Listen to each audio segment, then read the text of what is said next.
lesson to you. Do not make fake account of Mang Rodelio Daguman in Facebook.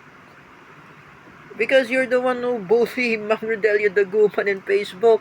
If he's anti-Marcos, he has his own freedom of expression.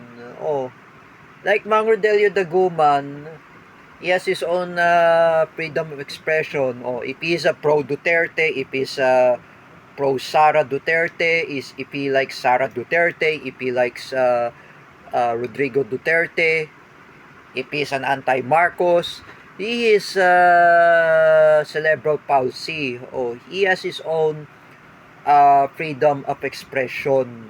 Oh, like Kuya Bear said, freedom of expression. You know, for me, Sangkay Jan Jan. I do not want to to debate with you because you have to stop making fake account of Mang Rodelio Daguman in Facebook. You know, really, you don't know what really happened to me. Sangkay Jan Jan, I know you are a blogger and content creator. Eh, you're the one who making a fake account on Facebook. You're harassing Mang Rodelio Daguman. You're harassing Mrs. Annie Gill, that was the mother of David Gill. This is all your fault, Sangkay Jan Jan. Like me, when I made the fake account of Teacher Gio Malana and Teacher Vincent Ramos last 2021 or last year in 2024, this is all my fault. This is my consequence. When I made this YouTube video, when I apologized Teacher Vincent Ramos and Teacher Gio Malana, I apologize to them. But here's the one thing, Sangkay Jan Jan. You need to stop making a fake account on Facebook of Mang Rodelio Daguman. You have to, for example, if Mang Rodelio Daguman is anti-Marcos, he has his own he has his own freedom of expression. He has his own opinion. If he's pro Duterte, if he's anti-Marcos, he has his own freedom of expression. Just leave him alone. That's what I said. Leave him alone. Me, just like I said, I try to leave um, um, um, like for example, when I made the cyberbullying, I know I'm a former Marcos loyalist, and I know I bully Teacher Vincent Ramos last 2021. I bullied Teacher Gio Malana last year in 2024. Last 2022, I bullied the boyfriend of Teacher Kel, is Eskel Penumbra. This is my fault. When I made a fault, kasalanan ko talaga yan. Lahat, like I said before, I know this is my fault. Here's the one thing, Sangkay Jan Jan, there is your reflection.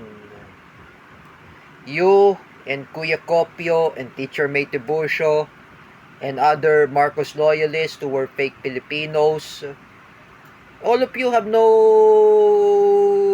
reflection. All of you will get reflected. You know, for you, Sangkay Jan Jan, do not make a fake account. Like Mang Rodelio Daguman, you're trying to harass that cerebral palsy. He has his own freedom of expression. Respect him. You know, he has his mother. His mother had passed away last October before his birthday. Only his brother, Kuya Robin Daguman, was there. Who was a Zumba instructor. Remember, Sangkay Janjan, have mercy to your family. What if you try to make a fake account of Joseph Maspinas, or anybody? If you make a fake account, the friend of Jerick Silva, his uncle will sue against you. Do you want to be really happen to Paulo Cruzada that he promote terrorism? Do you really want happen to to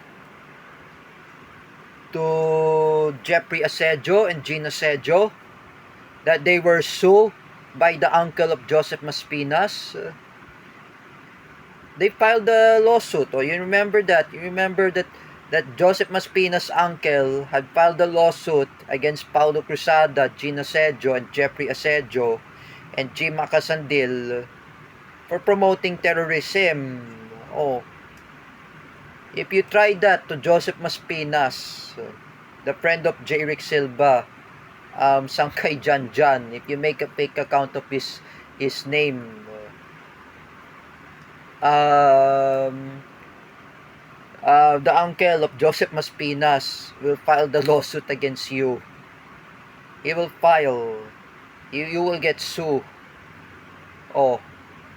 Remember, just like I said before, Sangkay Janjan, if Mang Rodelio Daguman sue against you, even his brother, if they file the lawsuit against you, Sangkay Janjan, you will be in jail.